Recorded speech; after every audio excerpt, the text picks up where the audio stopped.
Welcome back to the Social Impact Level Up podcast. This is where we blur the lines between business, nonprofit, and impact. I'm your host, Wendy V, and I'm a social impact strategist here to help you build a successful and sustainable legacy of social change. In this week's episode, we're going to hear from a social entrepreneur who has been on a journey to change the world just like you. If you are interested in social entrepreneurship, this is the place for you. Let's jump right into this week's episode.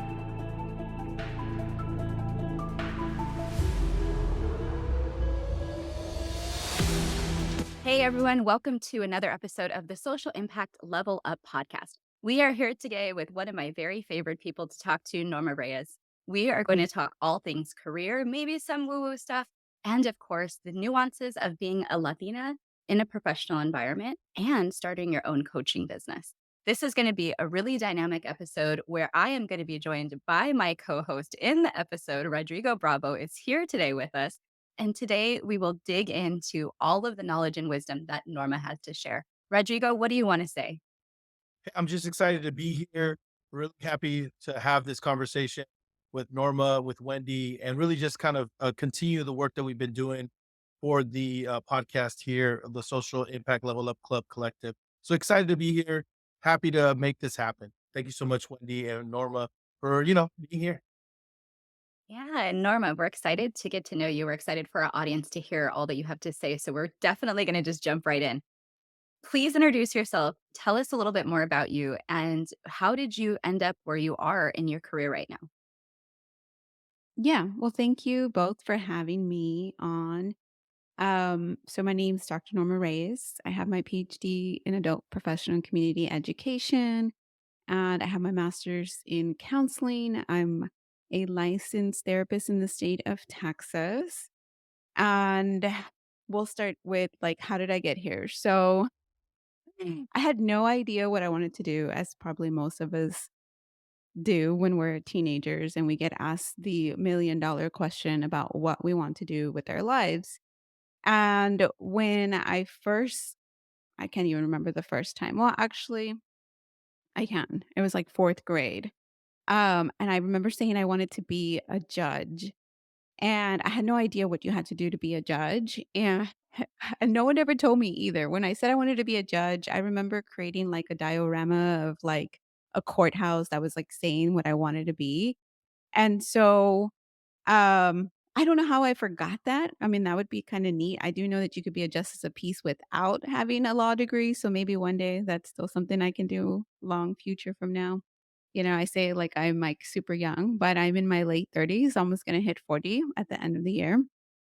Um, so I kind of forgot all of that, and I got told all through school that that I was smart, that I should do computers, and this is when computers were, like, the thing, when you would say, "Oh, I'm gonna major in computers," but it's so much more, right?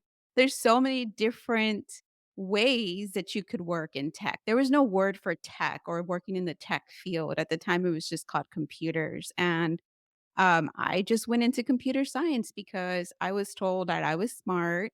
I took a HTML class, which is completely different than computer science, but I didn't know any better.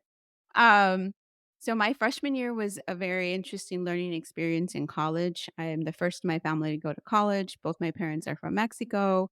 They have like up to 6th grade level of education. And they had limited English proficiency. So really it was just me the whole time really trying to figure it out, going to my counselors and asking questions, and really often getting really poor advice from me and my unique situation. And every time I would go to someone I thought knew more or could help me understand what I could do better, they always told me to do something different than my own inner guidance told me to do. And I went with what they told me to do because I assumed that they knew better than me, but they don't know me better than me. They just know the situations, right? What from their level of understanding. And part of it is too is we don't know what questions to ask. So I didn't know what questions to ask. They didn't know me to really give me good advice. And so I majored in computer science for a year. I thought I was doing poorly because I was making C's coming from high school, making A's and B's, and making C's in college felt terrible. So I changed my major. No one talked to me, no one asked me why. I had a couple of different experiences that happened in my freshman year. One of them was a professor telling me that I was committing plagiarism and I could get suspended when in actuality, um yeah, I'll tell you that story. So, it was my C plus plus course, and I submitted my work, and I had a classmate who had asked me to see my work. So for those of you that aren't familiar with C++ or programming in general, it's basically like an essay. And you give that to somebody else, they could do modifications, but essentially your body of work is yours. And if they copy it, it's going to be obvious, like a piece of paper would be, like an essay. And so he called us both up and he pointedly looked at me and said that I copied my classmate because my classmate was a male. And I was so embarrassed. I never even talked about anybody about it. Probably, I don't even know, maybe when I was already getting my master's degree, never once did I was so ashamed that I was accused of that, that I just ran away and changed my major to communication design, which, computer science, communication design, and I really enjoyed that major, but I didn't feel like I had the passion, and it's like kind of doing like art and marketing, but I felt like I didn't have the competitive edge for that. And so I kind of then had a psych course, went into psychology. I love learning about the human mind, how we work, how we develop, and that's kind of how I got into behavioral health and all of them. And then as I reflected back, I was like, I want to help people and specifically high school age children, adolescents, people in college to know that maybe the advice they're getting isn't what it's right for them. And I want to empower people to know that what they think is right is what's right for them. I didn't have the words back then that that's what I wanted to do, but that is why I decided to get my master's in counseling. And then it just kind of took me a lot of different places that I didn't think I was gonna be at. Like, I really got into behavioral health, working with people with bipolar, schizophrenia, major depression, and now I work in corporate in the health insurance side, but in a behavioral health department, which a lot of people probably don't even know that their health insurance has a whole group of therapists that are meant to work for you as your insurance provider to help you get connected to behavioral health resources. So that's what I do in my day job. But in 2019, that whole spark got rekindled as to like why I wanted to go into counseling in the first place and really was to help guide others. I love that, and you hit on so many things I wanna talk about right now. I'm sure Rodrigo also is like, "Oh, we could talk about this and this and this." But let's go back to that moment that you mentioned where you realized somebody thought you were copying off of a white male peer versus asking you a question about it or even asking you to, further investigating, but just assuming that because you maybe are a minority or maybe because you're a woman in a field that's predominantly men, that you weren't the source of the information. I mean, I that must have felt Oh, it was So a we were Latino peer. like, Okay. yeah, yeah, there was only him and another Latino in the class. And so um it and so the professor was Indian or Middle Eastern or, you know, South Asian, I don't know. He wasn't white himself either, but I think it was just because I was the woman and my peer was the male that I got pointed as the person. And we had already been in the course for some time. It wasn't in the beginning. So he's already seen my work. So I would think that just like an English teacher could know their students' work compared to someone else's, he didn't distinguish that, right? Like, you took my work as this is not my work because I turned it in for whatever reason. Um, I was so embarrassed because he called us at the end of class. I didn't know why he was calling us, and, there's still other students around, and he basically admonished me in front of my male peer that was next to me, and then whoever else might have been in the class. And I had never been in such a situation before. Being an A student, being constantly told you're smart, I wasn't prepared for that situation. And there was nowhere for me to go. So I felt, right? Because I'm sure there was resources for me. But at the time, I didn't know about them. I was unaware, first person to go to college. If I took that to my parents, knowing my Latino parents, very traditional, they would have told me, well, what are you doing that you are being accused of this? They would have sided with authority versus myself. So I didn't take it to them. I didn't even tell my friends in college that that had happened. I was so embarrassed. And maybe they would have helped guide me through that. But I just really didn't know how to process it. I think now, years and years later, I'm able to process it and see like how disempowered I felt as a minority student in college. Rodrigo, do you have any questions you want to ask about this whole thing? I'm sure you have opinions. I I think Norma brings Dr. Norma, and I apologize for not addressing you by your title. I always want to no, I always want to elevate the work that Latinas do because it's tough out there. You're describing an experience that unfortunately many Latina women go through, many BIPOC women go through, where they're challenged for work that they do because a lot of times the men that are there are insecure, they feel threatened, whatever the case may be. So I definitely always choose to elevate, so I apologize for Dr. Reyes, but we'll keep it moving, right? I think what you just described right now is something that unfortunately and tragically happens in so many Latino households where our our our, our mental capacity for accomplishing things to the side for authority, for, the school, the institution, the person that has already been there, and unfortunately, that's something that our parents and our grandparents, have carried through, right? And something kind of a generational trauma, right? From not wanting to be in my case, for example, my parents were undocumented, and so they're fearful of the authority, but once they make it, they absolutely abide by the authority. And so I kinda wanted to kind of expand on that and see, do you see that a lot in your practice and how maybe going through that has helped shape the way you've been able to help folks?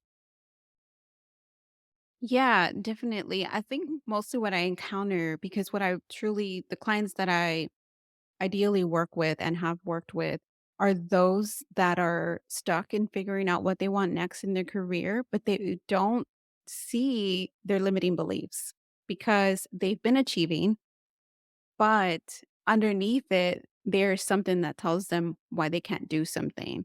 And like you said, it could be that parents said, you go to college, you get a job, you get a pension. And so when that's actually really unfulfilling to them, they don't understand why they can't figure out their next career move. And it's because years of go to college, get a job, retire, right? That's like the what we're told to do, and that's really not how it works for us to be fulfilled, especially if, like myself, who was told, "Oh, you're really good at this, do this," but no one asked me what I actually enjoy doing. And then me doing that, and sometimes think like, "Okay, what would have happened had I stayed in that field?" I probably would have excelled because I'm really good at just following rules and, maybe potentially have been promoted there, maybe not because I'm not a showboater, so people probably would have took credit for my work. Who knows what would have happened in that field, right? But at some point, I would have reached a point where I really hate this, but I'm also making a lot of money. What do I wanna do? And that's really what happens, right? There's that balance of, like, I'm meeting my needs, but my soul is craving for something else. So, when I'm working with clients, a lot of times, they don't realize that all of those years of what was instilled and conditioned in them, and not just from our own families, but society as a whole, that is limiting them. So it's really neat to see how the progression between like, "Oh, I'm stuck. Oh, this is why I'm stuck." But it's really kind of doing that inner work. I love that. And you mentioned your intuition at one point was something that you didn't listen to, but now, because I know you, you're really good at talking about how people can think about what they really want and trust that intuition and lean into it. Can you tell us a little more about your discovery process of how you went from being in this place where you're trying to meet other people's expectations or listening to outside advice to really thinking about yourself as the transformation agent? Yeah, so that part's really interesting because I've always been very introspective, even in like as far as I could remember from being able to write, I always journaled. And I think that that has really helped me overcome a lot of the challenges that I faced in my childhood. My dad was an alcoholic, he's now a recovering alcoholic. My mom not being there emotionally for me, sometimes even degrading me at times, and I know that she was doing the best that she could, but at with being able to journal really got me through it. I was very internal, right? So I knew I wasn't listening to my intuition. And as time went on and I kind of just would go and figure out each next career move for myself, I really stopped asking people for advice. I kind of just started guiding myself, but I didn't have that conscious trigger of like, "Oh, I'm now listening to my intuition." It took even more years. It actually took completing my PhD and having this transformative experience in my PhD program to really then realize what was going on. So, I completed my PhD in 2019, and then I had my baby, who if I hadn't had that time, I believe, like, after having PhD 2019 May, had my baby in August, was on maternity leave, and that was a pivotal time for me to have that space of no longer always doing, because between 2014 and 2019, I was working on my PhD, I was working full time, I had 2 boys, was pregnant, breastfeeding, pumping, driving an hour each way to go to my PhD program, working on my dissertation. There's so much doing that August 2019, I'm no longer in the PhD program. I have a baby who is like awesome because he sleeps 6 hours, but then nobody needs me. And I was so on the go, right? And we are also so accustomed to that, especially in communities where you always have to do, because if you're not doing, there isn't bread on the table. And so seeing my parents always doing, right? They would come home and then they would still hustle on the side, right? And still hustle. And so that was just inbred in me and many of us as to why we don't know how to stop. But I literally had nobody needing me. My 3-year-old was a lot more independent. My husband was going to school at the time, so he was also home, so he helped a lot with the boys, and my baby's doesn't need me. He's so independent already, and so that created this space of where I felt like, "What am I doing with my life?" That created the time for me to just be and see that there was more for me than the quote unquote American dream of, getting married, having kids, having a job. Like, okay, now, and then it really started to go back to that reflection and reading books and being like, oh, yeah, I really wanted to go into counseling to respark that for people, to remind them that what they believe in themselves, that dream that they have for themselves, is possible. They just have to really believe in themselves again. I I I love that you are refocusing and letting folks know that it is important to have breaks, to have rest. Latino communities, BIPOC communities are constantly in struggles in a variety of ways, not just financially, but also from society itself, from the way that we have to work against systems that, quite frankly, are built for us. And so I appreciate you talking about rest, talking about taking time, not having to be in that struggle. What exactly, if you can kind of tell us a little bit, growing up, seeing that from your parents, how that maybe impacts a lot of folks without realizing it. Because I believe I was involved with that as well, where I was straight. If there was one thing that people would say, it was like, damn, Rodrigo is a hard worker. That guy busts his ass and blah, blah, blah, blah, right? And I didn't realize though that that was more trauma based as opposed to maybe who I am. Because then once I get through my counseling, I realize, man, I'm just working hard because I feel like I'm trying to survive. Can you talk a little bit about how that affects people and maybe they don't even know that it's realizing that? Oh, yeah. Yeah. You just made me think about, like, 100 examples of that as you were saying it.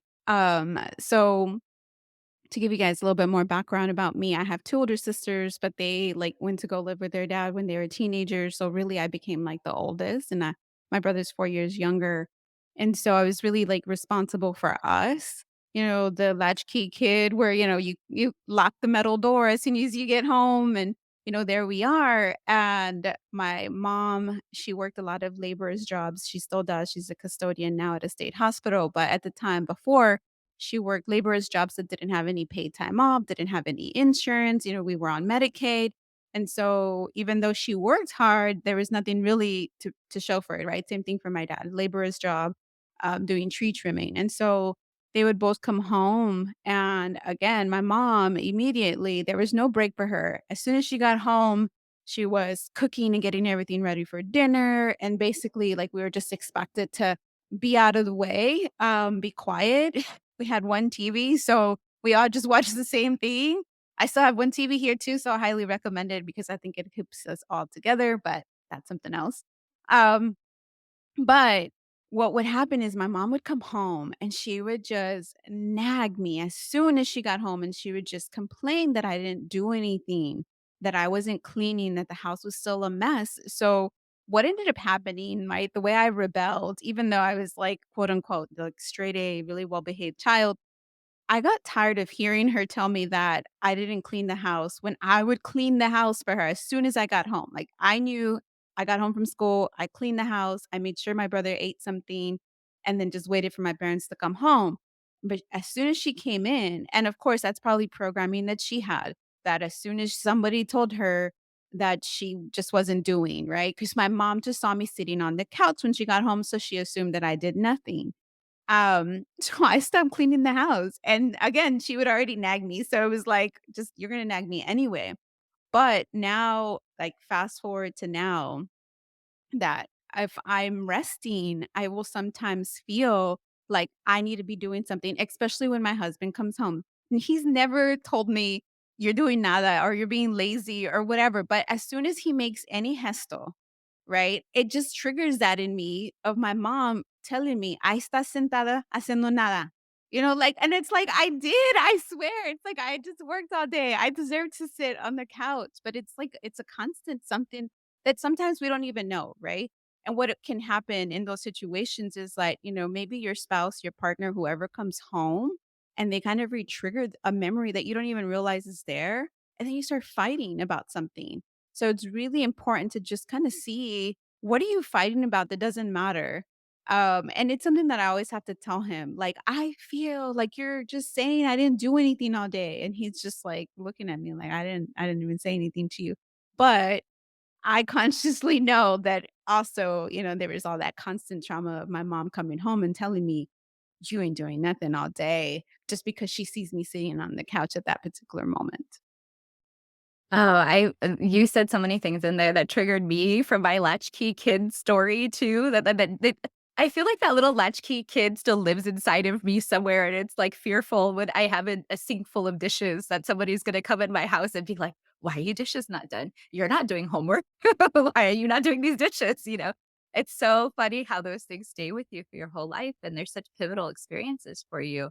And when you decided finally to go and do, like, around 2019, 2020, go and do something that was more fulfilling for you, how did you transition into coaching and supporting other people? And what kind of an impact have you been able to make in that part of your career that, maybe it helps, individuals get through some of these issues we've been talking about? Yeah, and it kinda goes with a little bit of what Rodrigo said, because when I started working with others, I didn't even realize how much I had achieved. I really just focused on, like, I need to keep doing, I need to keep doing, need to keep doing. I have, like, this goal, I have this goal, and just reaching and reaching and reaching. But then as I would work with clients and see, I could see that in them as well, right? That they couldn't even recognize their own achievements because there's this goal that maybe they haven't achieved yet. And here we are, they're feeling stuck and they're not really sure why.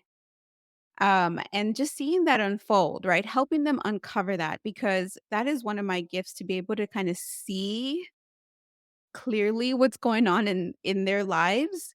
But as a coach, you're not just going to be like, "Hey, this is what's going on." As a coach, you are guiding them to be able to get there so that they don't need you later, so that when they are stuck again, because we are all going to face the same struggles again and again in a different way. Someone else is going to trigger me again, right? Like, and I have to also see that when I mentioned about like, if I'm not always doing, then I also am probably bringing that into running my business and feeling the need to always be doing in my business or what am I doing? Which I've learned to then create boundaries, right? I can't just sit on the couch with my computer working because the whole purpose of having my business is to be able to spend more time with my kids, but it's not working if I'm on the computer and I'm telling them not to bother me. So, you know, being able to see where boundaries need to be created and showing that to the clients and then also helping them just uncover what is actually keeping them stuck, which most times it's just ourselves, especially if you're coming to see me. Because if you've done strategy, if you've done work, then and that hasn't worked for you, then it's your mindset. And that's all really that it comes down to. And when we say mindset, people kind of get hung up on the term mindset, but really what it is just your limiting beliefs or thoughts that have been so conditioned inside of you that you don't even know they're there until you start to explore that more. And you really have to dialogue that with someone so that you can begin to process them because they can come from traumas. They can come from experiences that have happened that maybe were insignificant at the time, but they planted those seeds deep inside of you that now you kind of just gotta uproot those weeds and get them out and then replant new ideas. That's the second part in doing all of that is then, okay, you've identified what is keeping you stuck. But if you're not actually actively putting new healthy seeds, and that could be affirmations, that could be, um, meditations that you're doing, whatever it is that you're working to replant new seeds to sprout, then you can't move forward either. It's not just about identifying it because people might be listening to this right now and be like, I know my struggles, and I know you know your struggles, but what are you doing to not only reflect on them, but then replace them with good seeds? And I see Rodrigo has pulled up your website, which is fantastic, by the way. I love this website. So I don't know, Rodrigo, if you want to add anything about that, but I think the thing I want to say is there's so much power in replacing the negative and the doing with rest and with the I guess the affirmations and the positive part of mental health that really supports you to get through the journey. So I super appreciate that. Yeah, no, I appreciate that as well. I also appreciate the whole concept of limiting beliefs and how we don't even realize how our beliefs do limit us and how they really create these barriers from us being the best version of ourselves, if you will. I know that a lot of the people that I work with my clients, they don't even realize what they're doing when they don't realize that and they're just constantly saying no I don't think I can do that and oh that's not what I do and this and that they're not only using those beliefs but they're using the language. I think that's one of the things that I've noticed and they're not only for what you're saying Dr. Reyes but also on your website. It's a beautiful website. You have a lot of different things going on the website, the one-on-one coaching that you offer. We've been running some of the banners there on the bottom of the screen. But you really, I really, the testimonials, if you will, I read a couple of them and talking about one of the key words that got me was heal. Rosie T says, working with Dr. Reyes has really helped me heal. And I think a lot of people don't understand how important it is to heal. We don't walk around with broken legs, right? We don't we don't we don't walk around with cuts that are exposed and can get infected. Mental health needs to be treated the same way. And I was hoping that you can kind of go into that a little bit and why healing is so important and why maybe in our cultura, with nuestras familias, with our people, with our gente, why we haven't taken a more proactive approach towards mental health and mental healing because a lot of times when we talk to folks who, like yourself, Dr. Reyes, came up in our similar upbringings, it's always the same story. We're always smiling together because we're like, "Oh my god, I remember that. Yes, the chancla. Yes, my mom when I graduated, when my dad when I graduated was not happy with it. Pues ahora qué vas a hacer? What are you gonna do now?" And it's like, "What do you mean? What am I gonna do now?" You know, I mean, geez, can we celebrate for a second? I wanted to see if maybe you could kind of chime in on that and how important healing is and understanding where we need to maybe refocus mental health when it comes to our communities, particularly Latino communities. Yeah, definitely. And especially because when people think about careers, we don't think about our trauma. We don't think about any career trauma that we've had that may not be even be related to our career. It could be as simple as, like you said, your dad telling you, "And what are you going to do now?" Right. And then that is embedded in you whenever you accomplish something. Instead of celebrating that, internally, you have a little voice that says, "Ike, now what? Next goal."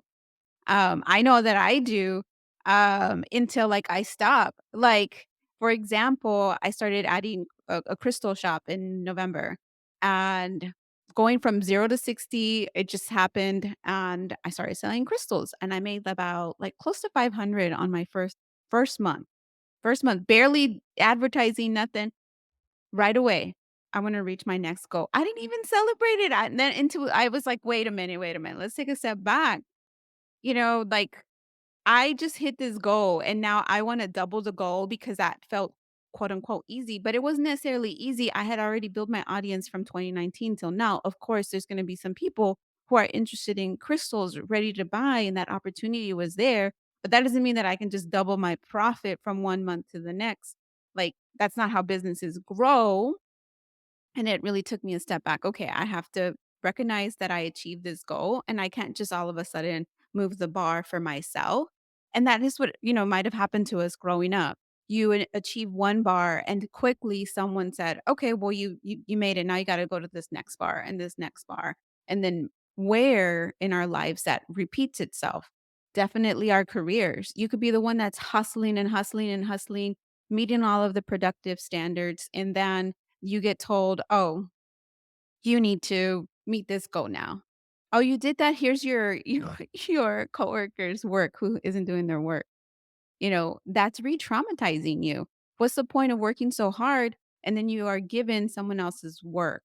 That's not what you want, and that's not what any of us want, but that's kind of what we've been conditioned to do, right? If you happen to be the sister or the brother who hustled to get all the chores done, you just got more chores. You didn't get "Oh, go chill and relax." Yeah, they're You like, got Here's some more work for you. You're really good at it." Yeah. Yeah. And so, um, with that, I think you were talking about the mental health and the healing and why maybe in our, community, it isn't something that's really pushed or accepted. I think what really has to do with that, our parents' generation and really the older generation, there was a lot of doing. And now that we're moving into more, I guess, technology, remote based work, it is a lot more sitting. There's less active work. And while we may not physically be tired, our minds are more tired. So our parents may have not had as much mental stress as we do. So they can understand it because not only are they having more physical body labor stress, which is completely different from mental stress, we are having a mental stress that they don't understand and that needs to be worked out differently than physical stress. Physical stress, you go and you rest, you enjoy time with others, and that helps your body recover. You get sleep, so and they can find enjoyment in their lives much easier. But mental stress doesn't go away even if you do those things. You actually have to address what's going on. What is the issue that is going on that is causing me this mental stress? We could try to push it back, but what ends up happening with our mental stress when we try to push it back, it shows up in our bodies. There's a really good book called The Body Keeps the Score. And then there's another really good book that I always tell people to read. It's called The Deepest Well. It is a beautiful piece of work. And it talks about how physical, how our behavioral health, mental stress shows up physically, and how we pass that down through generations. It is an absolutely great book for everyone to read to really just understand how it shows up and how and why it shows up in our communities over time continuously. Yeah, I think we're barely starting to understand epigenetics and how different things can change our genetic patterns through generations and particularly traumatic experiences. And one of the things I wanted to ask you about is, in the course of your journey, I'm sure you've experienced different sort of career traumas or little things that have happened to you. And how have you navigated them as a BIPOC professional, a woman of color, a Latina? What's happened to you, and how have you navigated those situations when those difficulties come up? Yeah. So being in the San Antonio area, of course, the demographics is a lot different than other communities. So it wasn't until I went into the workplace that was a less diverse, I guess, because I've always been in very diverse. It wasn't until then that I began to hear microaggressions, and at the time, I didn't have the word for what that was. I just know that I was being told things that I felt like, "Why would they say that?" For example, and then this is a very clear example, I was told by 2 peers, "Oh, you're just like a middle-aged white woman." And I was like, what does that mean?" And, we were gonna go and have some drinks and stuff, and it was a day after work. I was like, what does that mean?" Like, and I didn't know what it mean, and this was some years ago. And now I look back and I'm like, they're just stripping my identity away, right? Like, you're okay. You're not actually Latina. You're really like us. You're because us means what?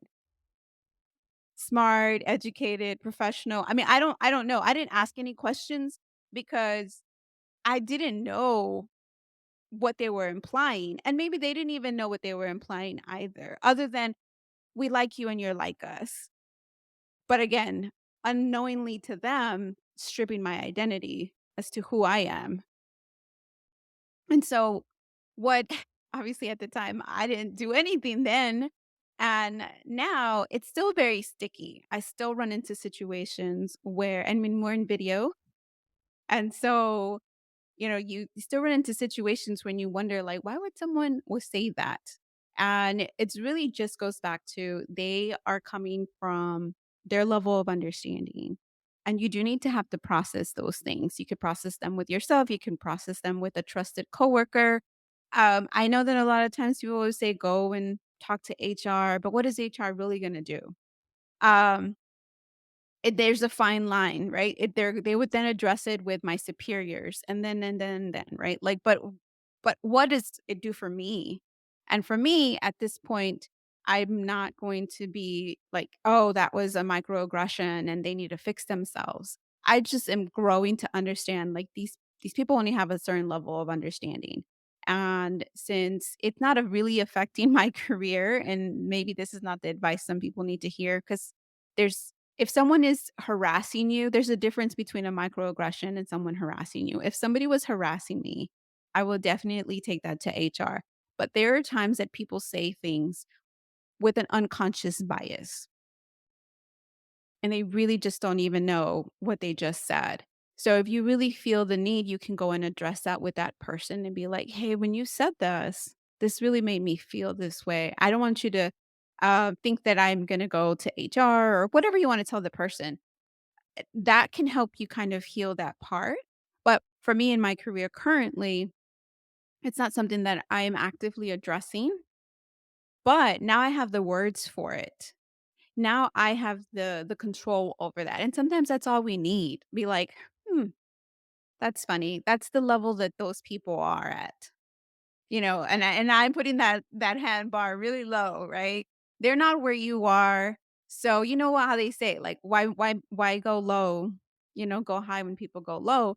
And it may not be what we always want to hear until there's that space to be actually make an impact. Because let's say that I was to address that, I do not believe currently that it would impact my career positively. And sometimes that happens and you have to kind of navigate that water. And, maybe in the future would be something that's addressed. But currently, I mean, currently where I'm at, I feel like more being more introspective on it and really just seeing people are doing the best with what they know. I love that you said that, the high, the low, when First Lady of the United States, Michelle Obama said that, I think a lot of people misinterpret that as just being nice and having to, it's more of a way to navigate, like you said earlier, navigate those waters because we can't just go straight to HR because then we understand sometimes that may affect us on our career later on. And these are the kind of problems that we have to navigate, that we have to consider when we're out there. The unconscious bias that you were talking about, I know that when I was in corporate, I encountered that quite a bit. And initially, I didn't really understand how to, I don't want to say combat that, but I guess, interact with that without coming across as aggressive or, oh my God, he's causing problems or he didn't mean that, this and that. It's always a defense of the system, right? It's always a defense of the structure. It's not about how I feel or a defense of, hey, how did that interact with me? And so I'm glad that you bring that up. And I think a lot of times when I work with my clients, I work with them basically mostly at a parent level, but it still shows up. It still shows up in their work and how it goes, and then it starts influencing their decisions with their kids. I wanted to talk about one thing that you mentioned early on in the conversation, and I wanted to go back to it, was about your parents. And this is and a saying that I have is, I practice grace over grievance, because like you said, my parents didn't know any better, you know, and I think, they're working from their frameworks. They're working from what they were received when they were young. I wanted to kind of touch on how maybe somebody can realize that they're going down I don't want to say a bad path, but a path that is not helping them. Is there something that you would recommend folks? Obviously, we've been, coaching is number one, but Wendy does a fantastic job. You obviously do a fantastic job, Dr. Reyes, as by your testimonials, and by the work that you're doing right now. But how can somebody realize that they're going down a path that's, destructive or that's not benefiting them to be the best versions of themselves? I know that self-awareness is tough sometimes, but what are some key indicators that maybe you could provide that you could tell folks like, "Hey, if you're doing this, you might be acting out of trauma or you might be responding this way, and it'll lead to these negative consequences." Yeah. Yeah, you made me think about like when you're automatically into defensive, automatically taking almost everything anyone says as a direct attack about you, yourself, or your children. Because when you are automatically trying to come back quickly to maybe respond to the person, or maybe you're not responding to them, but you go home and you're just like, F them, they don't know me, and it's true, they don't know you. But to have that response, and just being upset, that can lead you down to then you come home and you're bringing that home and who knows what else is going on, right? Because if you have a short fuse, your kid can come home and just be like, "Mom, I'm hungry." And you just walked in the door and you're already upset because those people don't know you and they're treating you XYZ way. And then that just bleeds into different things. And you also made me think about like in the school systems, you talked about working with parents. Even though I have my PhD, I have my master's degree, I still have that trauma of my parents not being able to advocate for me sometimes. Not that I ever needed it just because I was such a quote unquote good student, but they weren't in the school the same way that I'm able to be in going and talk to teachers, right? My parents were working, so they couldn't make those teacher days.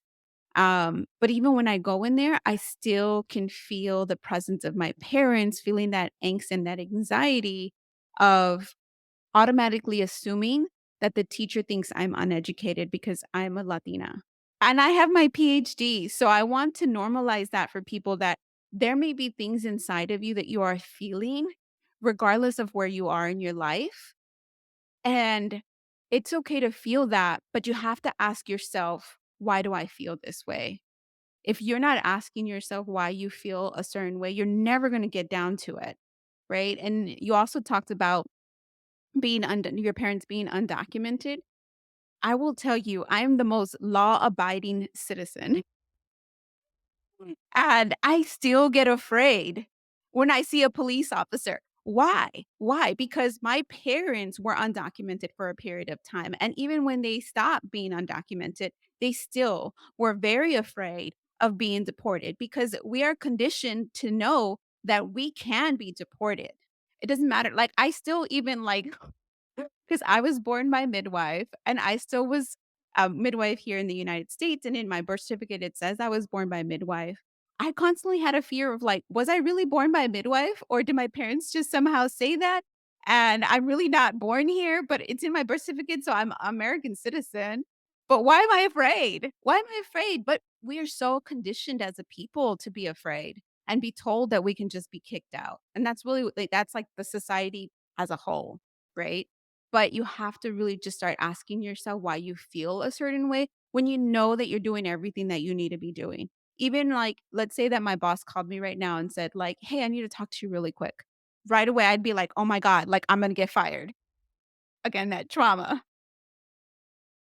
Oh my gosh, the fear and the trauma, I think from being a child of a single parent, that I always thought my mom was the person who was going to call the police for that me then to be in trouble, right? There was also this, like, extra step of, like, my mom was the first line of fear, and then there was, like, the police was right after that, and somehow I don't know how they were gonna communicate. Now as an adult, I don't know where this came from, but when you talk about this, I think about all of the moments that I spent as a child with these wild things in my brain, and then how I brought those into the workplace. And I definitely had a similar experience where a boss was like, "Why do you think I'm against you? Like, why do you think that I'm plotting against you?" And I was just like, I don't know, weird traumatic fear response. I have no idea why I think this. So I can appreciate what you're talking about. And I think as I've gone on in my career, I've had to retrain my mindset. So do you have any tips for people, as you were saying before, there's things that you can do to get over these things? You mentioned meditation, you mentioned affirmations, but what can people really do to work past some of these issues if they don't have access to help, or they're afraid to access to help? Like, how do they even start moving towards being able to ask someone or look for a coach, anything like that? Yeah, definitely. What I would say the start is reading books. I mean, library is accessible to everyone or should be. If it's not, there's a Libby app. There's ways. You can also probably find bootleg copies of books. So if you can find bootleg music, trust me, there's also bootleg books. But not condoning anything illegal before I get arrested for this. No. But no, it really, like, books have been something that I have personally, like, again, back to when I said I used to journal, I also used to go to the library. I mean, I would walk. What's really funny is my parents didn't let me go visit any friends, didn't let me go spend the night nowhere, but they didn't have no issue with me walking 3 blocks, or maybe it was, like, 5 blocks, and then walking over the expressway to get to the library. I would just be like, "I'm going to the library," and I mean, and I was. Probably not in the teenage years, but, anyway, um, The I would cheesemate go. comes out on the Well, podcast. well, that's another show. That's the after hour show. Yeah, we talk about So right, and I would just go. If I had any questions, I would just go and find a book, right? Any question that you have, there's an answer in a book. And that's always been like, so you can always go to a book. And now there's YouTube. The thing with YouTube is that you just don't know how legitimate it is. So know that the information is vetted as you vet it.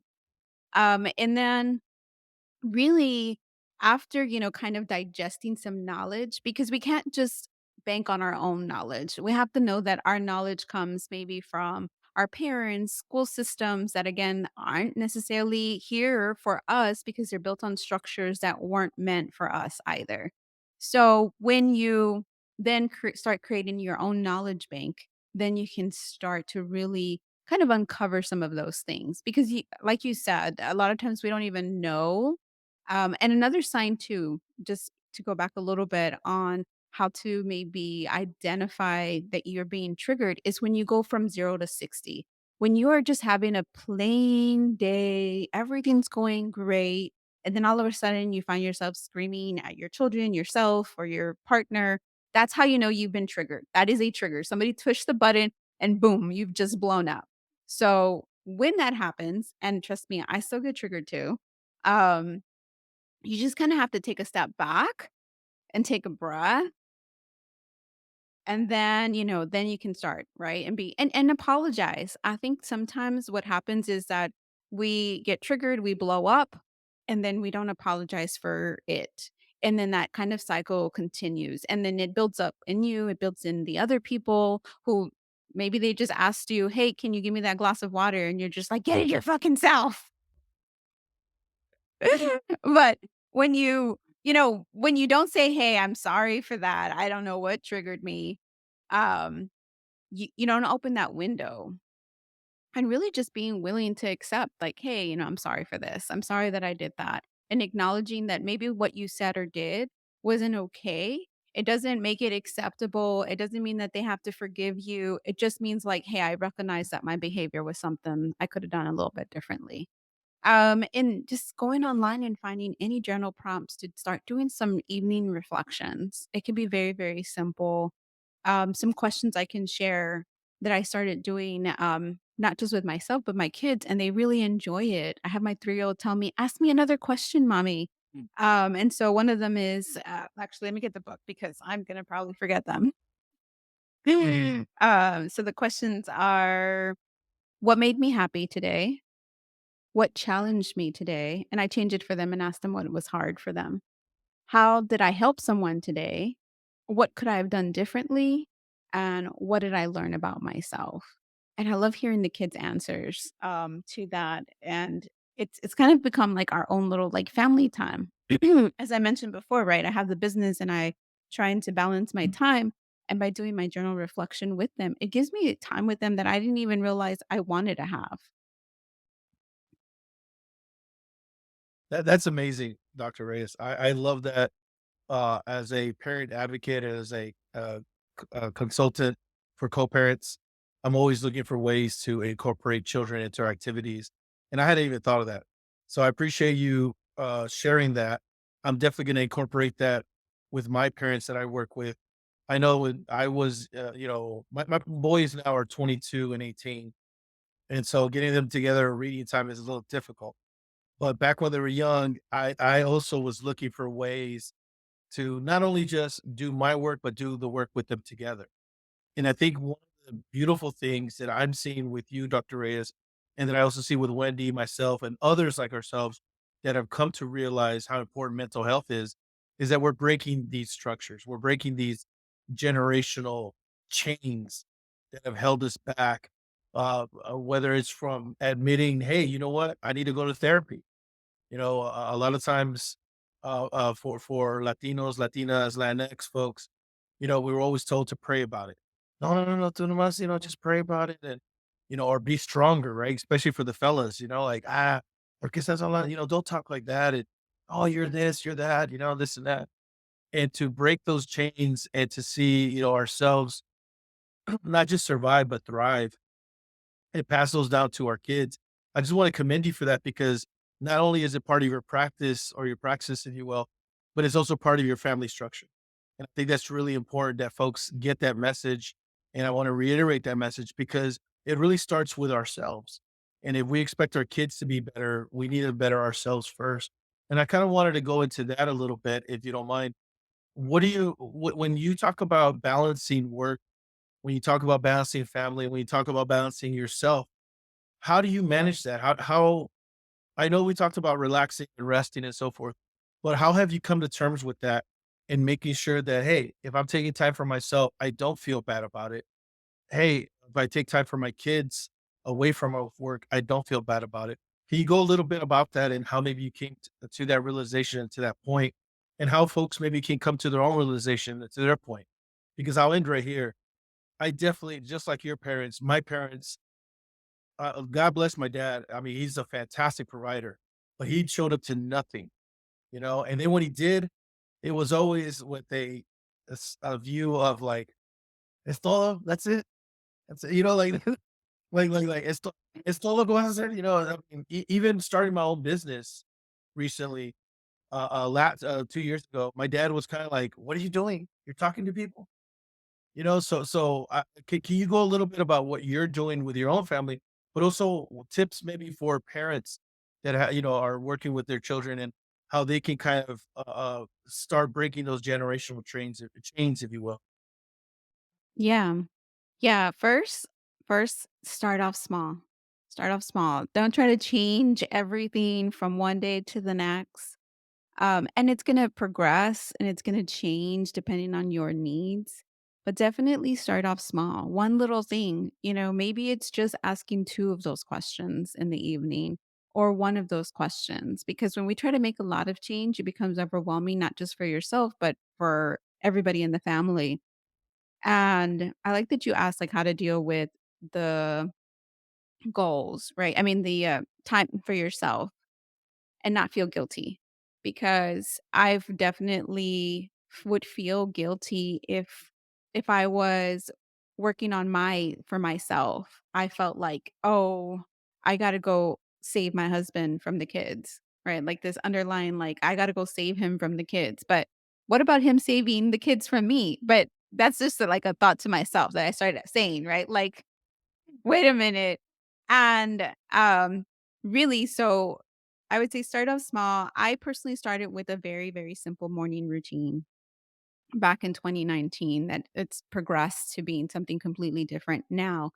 Um, Whatever works for you. I don't wanna just say, like, do this, this, and this. I will share what I do, but I would say if something seems like, "Oh my god, I can't do that," start off with the baby version of it, but also challenge yourself. So currently now, I actually wake up at 6 a.m. and I don't have to be at work till 8 a.m. This recently came about though, like the last month, and it was an accident because I was always the kind of person that when I saw books that say like you got to start your day at 5 a.m., I'd be like, whatever, you are crazy. I want to sleep till 7:45 because I don't have to be at work till 8 and I can get the kid ready between those 15 minutes. And I would do it. But then that meant figuring out when to do my morning routine for myself, and that could have, start to bleed into work and feeling the angst of like, okay, I'm logged on, but then I'm also trying to do this, and then I'm trying to focus on work, and then feeling guilty about like I should be working more or I should do this. Um, so I'll share how it came about. So my husband put the alarm at 6 a.m. a few weeks back, maybe almost a month now. And I told him, I said, "You're gonna put it at 6 a.m. You better wake up." Because he's the kind of person that puts the alarm at 6 a.m., 6:15, 6:20, because he likes to, I don't know what, hear an alarm. To me, I hear an alarm, I'm up. And I actually don't even have it on, I didn't have an alarm myself. For since I had my first son in 2015, I have had 0 alarms. I would just wake up naturally, which I'm really good about waking up. So hearing the constant alarms from him was super annoying. Anyway, I was like, "You better get up." The alarm went off. He did not get up. I got up and I was like, "You know what? I'm gonna do my morning routine that I've been wanting to do completely." So what would happen was that I didn't get to do my whole complete morning routine. Yeah. Now I'm just doing it, and my husband thinks it's funny that, he set the alarm at 6 because him and my son, the 7-year-old, they wanted to wake up early to have time to kind of, like, wake up slowly, have breakfast together, and here I am. And actually and it's funny because so he's the one that would wake up at 7, and I would stay in bed, and he would be the one cooking and getting the breakfast and everything ready for them and lunch. Well, guess who's doing that now? Since I'm up at 6, I do my morning routine, I take my kid, my teenager, and then I help with the making the breakfast, making the lunch, and it doesn't feel so pressured. So but I just say give yourself time and try different things. Maybe half the year goes by and I'm like, "I don't wanna wake up at 6 anymore." But actually it's been working really great. I don't foresee it, but who knows? I also was the person that said I'd never wake up hours before. But so what I do is I, wake up, I do a yoga flow. I just started a brand new one, but prior to this brand new one, I was doing the same one, the sun salutations. You can Google that. Um, I was doing that since 2019. It's very simple, very basic, and it was really just time to make my body move. And then I journal, I pull some cards, and really the cards are like just to kind of give me like, oh, what should I expect today? And reflect on that. And like so today's card is abundance is a mindset, a state of mind actually. Abundance is a state of mind. And it actually was talking about being more grateful in the book.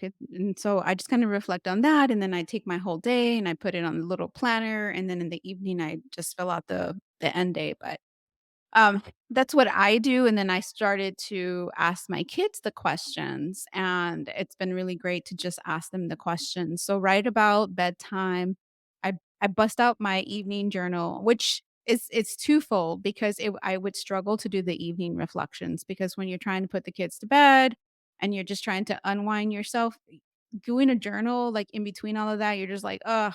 But when you combine it, it made it so easy because now I've been able to reflect on my evenings with them. And my favorite part is, like I said, the 3-year-old be like, "Mommy asked me a question." And then he is funny because 'cause he'll just make up an answer to the questions and, of course, but that also helps them, right? Helps them start reflecting on their day. So I'm just excited to see what it'll look like for them later in life because it'll be a practice that's just like brushing your teeth. You know, you got to teach them. It's a struggle at first, but eventually everyone just brushes their teeth. Well, hopefully. My parents weren't on me about brushing my teeth. It was something I had to teach myself later. So don't feel bad if you also didn't have parents that kept up with that because, again, they probably didn't have anybody that was telling them that they needed to brush their teeth either. Yeah, you touched on so many things in this episode that I'm so excited about that you kind of encapsulated a lot of stuff that we talked about in season 1, and especially using manifestation techniques and tools, and we didn't actually say the word, but journaling, pulling cards, being reflective, sitting in reflection time, all of those are skills that you learn when you're trying to manifest the life you want. And I loved that that also leads into your podcast, which is called Manifest Your Career, isn't that what it is? Or Yes. yeah, and I've been on the podcast, and I think it's a wonderful podcast, but I also wanted to give you a moment to talk about some of these more, quote, unquote, "woo-woo practices" where you're working with some of these tools, but the way that you describe them is so concrete, so I'm hoping people heard the concrete ways you can bring them into your life to support you going on the journey that you envision for yourself. So can you tie it all together and tell us a little bit more about what is a moonologer and how did you decide to name your podcast Manifest Your Career? How does all this tie together for you and what you're doing? Yeah. So back in 2019, when I started like diving into books again, because books are always my answer to everything. One of the books I read from were from Catherine Sinkina, who is known as Manifestation Babe. And that kind of took me into that like manifesting route. And I was just talking to a colleague earlier today and saying, people sometimes see manifesting as a quick fix, or maybe for some people who grew up very religious, like maybe like that's playing with the devil or something. The word manifest can bring up some fears for some people. But it for me, I feel like manifesting is really just a self-fulfilling prophecy. So if you are feeding your mind a lot of negativity by saying I can't, or even just gossiping, and trust me guys, I still gossip too, but um, when you just fixate it, there's a part where you're like, "Oh, did you hear?" And then you just move on, right? But if you just get stuck in the gossip, you get stuck in the negative, that's all you're going to attract. But if you bring in more of the positivity, then you can start changing that self-fulfilling prophecy, right? You can change what you're manifesting into your life. And honestly, I think it's just because I was so into the manifesting world and the whole like spiritual development world that I was like, "Oh, manifest your career would be a cool name." And so I Google it. Nobody had that anywhere like on Instagram. No, like even if you like type in manifest your career, there's very little with those words together. I was like, "It's meant to be mine," because how the heck is manifestyourcareer.com available and for a regular price, not that premium price? You know how they're like $50 and they're like, "I don't wanna pay $50 for a domain, damn it." Um, I probably wouldn't have either now that I think about it. So the God universe knew that it had to be cheap. Um, so, I came up with the podcast name and just kind of went together and putting it together. And really, I wanted to create a space for women of color to come and share their career journeys. Cause I felt that when, I was doing my research and interviewing higher ed executives and hearing their career journeys and how there wasn't this linear path. There was actually it went from here to here to here, and they didn't have this big vision for themselves. Like they knew they wanted to be great, but who doesn't wanna be great? And then they just slowly started to navigate that, and I wanted a space to create to share that so that other people of color could hear these stories and hear themselves in the stories and know that, it doesn't matter where they are, you can change where you are. And then here are some of the tools, right? Which are one of the episodes, actually my most listened episodes is my affirmations. Because if you go and Google affirmations or you go listen to them, oftentimes they're male voices and oftentimes they're not voices that sound like ours. And so I wanted to create affirmations for us so that you could have a voice that sounds like you. Or maybe if it doesn't even sound like you, it's not just necessarily a male voice, it's a different voice. And then also creating meditations for that same reason. Because if you look out there, at least from what I have found, there's very little Latino women that are actually doing these affirmations. So I want to be able to create that space for us. Um, because honestly, I don't want to hear I don't want to hear a man's voice sometimes in my own affirmations. So that was really where that came from. And I'm just thinking back, like, wow, there's times that when I was in college and I wanted to remember stuff, I would record myself and then listen to it going to sleep. So I really think that's where that also came from. Like, I know it works. If I listen to it enough, it's gonna seep into my subconscious. And sometimes that's what you need. And even if they feel silly, um, and I know I'm thinking about like all the times that I did think they were silly, or I thought like, how is this really gonna work? Just keep doing it, and over time, you'll actually begin to enjoy it, and you will actually seek it because your body, your mind is gonna look for what it's used to having, and if it's used to having negativity, it's used to having gossip, it's looking at the news and how terrible the world's going, that's what your mind's constantly gonna be seeking, so you gotta feed it something new and let it adjust, just like healthy food, right? You used to burgers and tacos, and maybe you've never had salad and you're like, "Salad's gross," but then if you keep eating it, you're actually gonna be like, "Dang, I really want a good salad." Yeah, no, you're absolutely right. I am a taco lover myself, and my son and I came back from Puerto Rico and we went to go eat, and part of the plate that I had a salad on it. That salad was so delicious. I don't even it wasn't any different than any other salad I've ever had, but I had not had salad in a while, and so, yes, it tasted fantastic.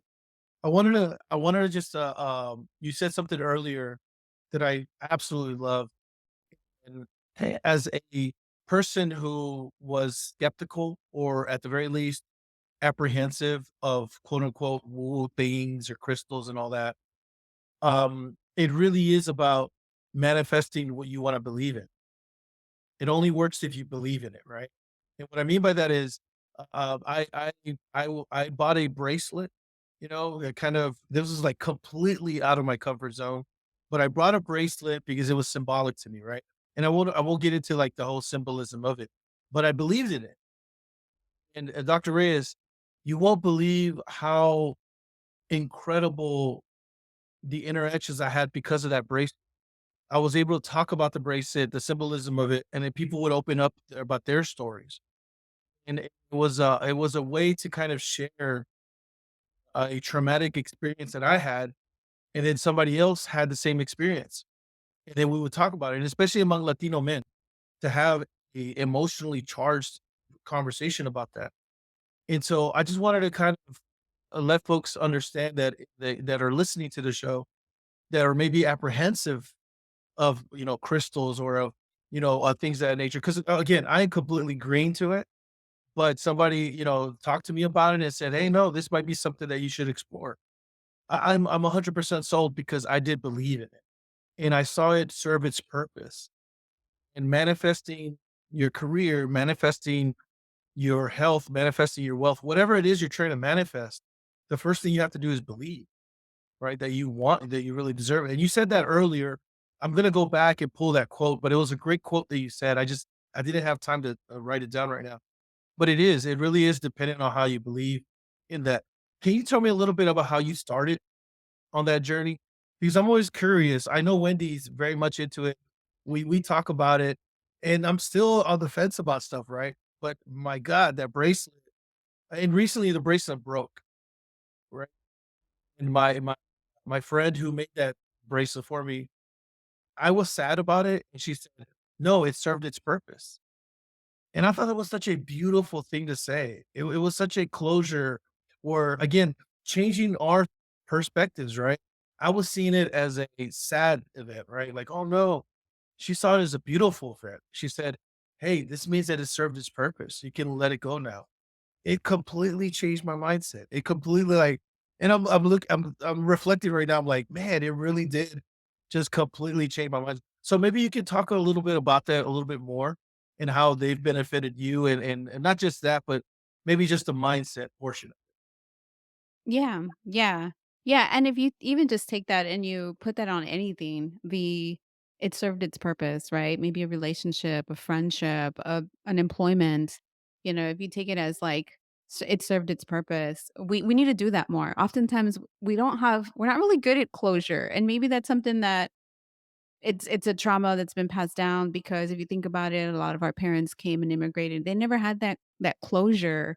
And maybe some people can never go back home and not having that closure to be like, it served its purpose and to be able to say that, and but anyway, I'm gonna take us somewhere else, but I'm gonna I'm gonna stay here in your question about, um, the woo-woo and the crystals. So, it was a progression. I mean, maybe before 2019, you had told me to get a crystal, I'd have been like, "That sounds like a waste of money." Um, but now, like, it was a progression, right? Like, reopening those doors and really reigniting my light and reconnecting with my higher self and reconnecting with my higher purpose and knowing that there's a world beyond this place, right? Beyond this physical sphere. Um, and so, that is how that progression has started. And then with crystals, even though I enjoyed buying them and I didn't actually, like, fully buy into them as well, I think that goes back to, like, we're conditioned to think about things, right? Things are possessions, things aren't living beings, but now, my crystals, I keep looking this way because 'cause they're right there, but, um you work with them and you put an intention on them. And even if you don't believe that the crystal can do that magic, it's not even about that. It is in your mind. You're putting that intention, right? So for you, you put that intention on that bracelet, or your friend gave it to you with that intention on it. And, there it is. And it's doing its job for you. And, of course, I'm assuming that it was like an evil eyes bracelet since it's done its job. And sometimes even if it's not a bracelet that's meant for that, sometimes you do have a bracelet that breaks or a ring or something. And, maybe it served its purpose and maybe doing some reflection on that. So as it was just really a progression and really reading books. And for me, it was like a coming back home because when I was a teenager, I was very interested in the occult, except that there wasn't anything available about our ancestral stuff. There was a lot of Wicca stuff. And so that's the stuff that I would read. And it didn't really connect me in the way that reading our stuff really does. Like I'm now going to a shaman and, I'm reconnecting in different ways. I see your face. You're like, and that started back in November, but it was really like, I'm ready to do that shadow work that, I haven't quite done. And so know that, it's a progression. Sometimes you will feel high and you will be doing great things, but then something will bring you back down. And it's about doing that reflection, like what is going on? What is this triggering? What trauma? What event? Or just feeling the emotions. We are meant to feel sad, guys. Like there's nothing wrong with feeling sad sometimes. The problem with it is it's when it starts to devour you and you have to kind of figure out, okay, How can I move from this? And that's why having that morning routine really kind of helps recenter you. So if you are feeling devoured, you have your morning routine to help you bring you back up and your evening routine. And that's why these things work because we are creatures of habit to kind of help ground us and recenter us. But if we don't have anything that is bringing us back to center, it's much easier to just kind of get stuck in the mud sometimes. So, Uh, Yeah. Go ahead, before Rodrigo. you before Wendy chimes in really quick, you said something really beautiful. It's okay to be sad, and we have to be okay with being sad. And like you said, don't let it devour you though. Just for clarity, the bracelet I had was representative of a miscarriage that a former partner and I had, and I was struggling a little bit because I wasn't talking about it. And so for me, I just said, like, I want a bracelet that represents her. We didn't even know if she was a girl, to be honest. But I wanted a little baby girl, right? And so I got this bracelet. And again, Dr. Reyes, really to Wendy as well, it's the manifestation, it's the intention that you put behind it. And so when people would, mention the bracelet, it was almost like it allowed me to open up about that trauma. And then I spoke on it, but I spoke it in a positive light. And I was really grateful because even the last 2 weeks ago, that's when it broke. That weekend prior, I had spoken with another gentleman who had gone through a similar situation. And it seems like, I mean, it was destined that it broke that yeah. next Yeah. because it really served its intention. So I just wanted to thank you for that. And really, again, the focus is not on the crystals, but it's on the intention and the purpose. So really, just Mhm. wanted to advocate that. Go ahead, Wendy. Yeah, absolutely. No, I don't wanna let Norma respond if you have anything you wanna share about that. No, I just think it's beautiful, right? Like it's those intentions we put on it. And sometimes we don't even know what's gonna unfold when we do these things because you had no idea that was gonna happen. But that gives you healing, that gives the other person healing. And anytime that I find these synchronicities happening in my life, I feel like I'm in the right path. Right, because sometimes we go back and forth and, we get busy. I scheduled this, like, months ago or maybe a month ago, I can't remember, I feel so busy. But, like, here I am, and I'm a whole different person than I was when I think I scheduled this. I wasn't doing that 6 a.m. thing, but now I'm able to share it and say, like, "Hey, I don't expect you to be there." It's baby steps, but it's just amazing to hear, and then I know, like, okay, I'm exactly where I need to be, and I really am grateful to be able to be in this space sharing all of this because I feel like even though I'm doing this work and I'm working with clients one on one, I'm not actually sharing about all of this all the time. And I really wish I was. And that's actually my intention for this year. So you guys have, you accidentally have now helped me, right? Because I'm like, I want to give back more to the community and tell the community what I'm doing so that they know because like everyone always says, you don't know what you don't know. Yeah, oh my gosh, we could talk forever, I have a feeling. I'm sure we will. We might do a part 2 to this episode because there's, like, so much here that I wanna dig into for, like, the next 3 hours. But I know we've all got things we've gotta do, but I wanna just say, 1, thank you so much for being a beautiful friend and for your friendship. I've always appreciated your support as a person, and I do hope that the 2 of you being in San Antonio connected person as well. But I think that, what I hear about this journey that you've been on is that it's always iterative and you're always continuing to level up and seeking and having the growth mindset and exploring new options for you, but also new ways that you can make an impact for others. And I know that you make a huge impact through your work. So I just want to give you a little bit of space to tell people, if they resonated with what you said, if they're interested in the services that you offer, how can they, support you in your podcast? How can they connect with you and work with you? And where can people find you online if they're really interested in what they heard today? Yeah, thank you for that. So, of course, the podcast is Manifest Your Career. The website as well is manifestyourcareer.com. And, even if you're not fully sold on wanting to do coaching or you're not really sure what that means, schedule an appointment with me because I guarantee that you will be able to just dialogue on what's going on.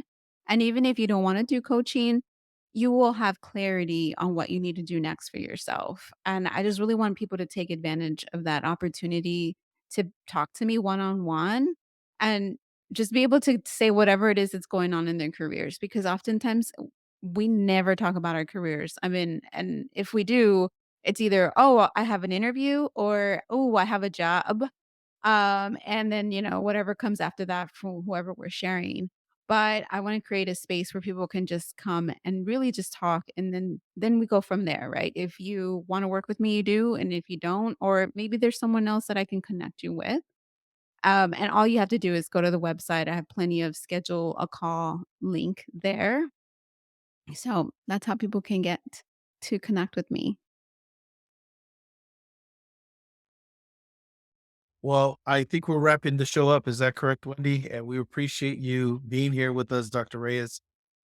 These conversations, we have an idea of what we're going to converse, but a lot of times when we have a kind of a natural bond, we just end up talking about all kinds of stuff.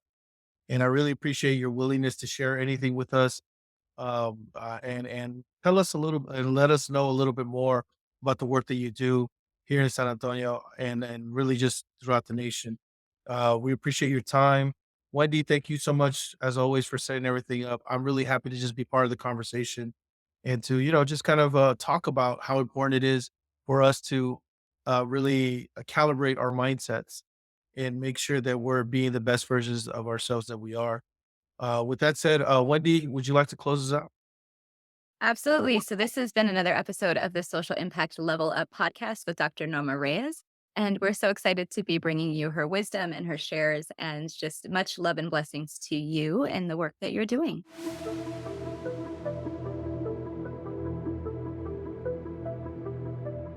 Thank you for joining us for another episode of the Social Impact Level Up podcast.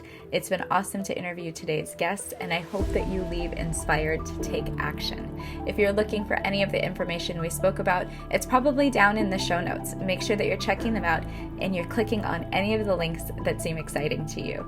If you are looking for a coach or a consultant to help you with your social impact or your sustainability, reach out to me via my website, hop on my email list, or jump into one of my programs. All of the links are below. So excited to have you as part of the collective. Make sure that you come back and join us for another episode next week.